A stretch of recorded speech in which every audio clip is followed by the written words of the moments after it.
let's look at the first of our stoichiometry questions relating to just how much product you get from how much reactants. And in this question here, we're concerning ourselves with how much aluminium oxide is formed when a certain amount of aluminium completely reacts in oxygen. Now here, the limiting reagent, the chemical of the reactants that the amount of aluminium oxide is going to be dependent on is the aluminium. We can't make any more aluminium oxide than there is aluminium. But what we can say in this experiment is because we understand the ratio of the amount of aluminium that will produce the amount of aluminium oxide, we don't need to concern ourselves with the oxygen. We can just react it in an excess of oxygen and it becomes unimportant in this calculation. What is important is just how many moles of aluminium we are actually reacting here. So let's go for that first. So as always, the number of moles can be found by taking the mass of our sample and dividing it by the molar mass of that substance, which is going to be up to 16.2 divided by the molar mass of aluminium, which will be 27. Now 16.2 divided by 27, I think is equal to 0.6 moles. Always, once you've done the arithmetic in your head, just put it on the calculator, 0.6. Okay, we're good. So the very next step now is to write the balanced equation of this reaction.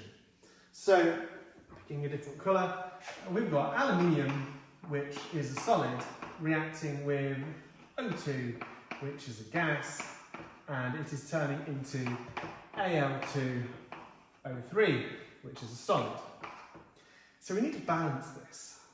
Well, if I had 2 O2, that would make 4 on this side to 3 on that side. If I had 3 O2, that would make 6 on this side to 3 on that side. Promising.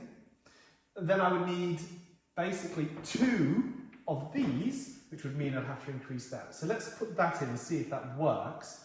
If I had 3 of those, that means 6 O2. It's O3 on this side, so 2 of those, which makes 6 O2.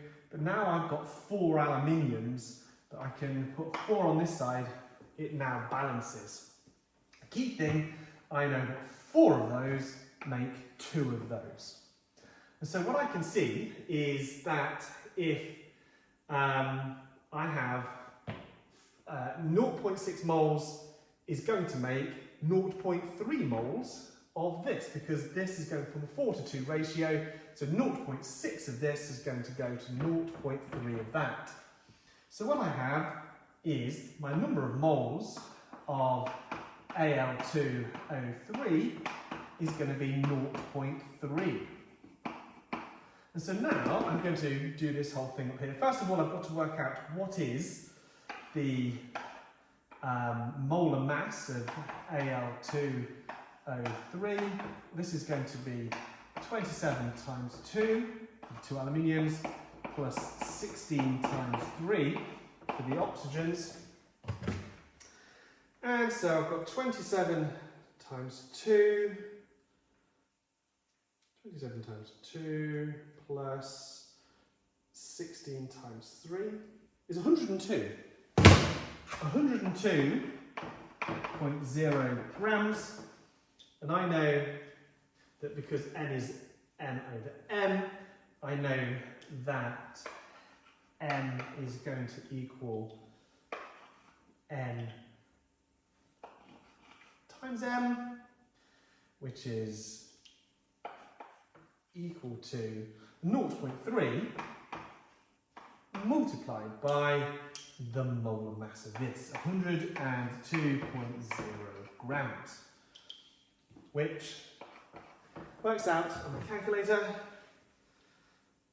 102 times 0.3, and we get 30.6 grams.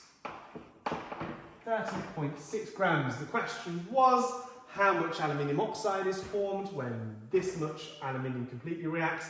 30.6.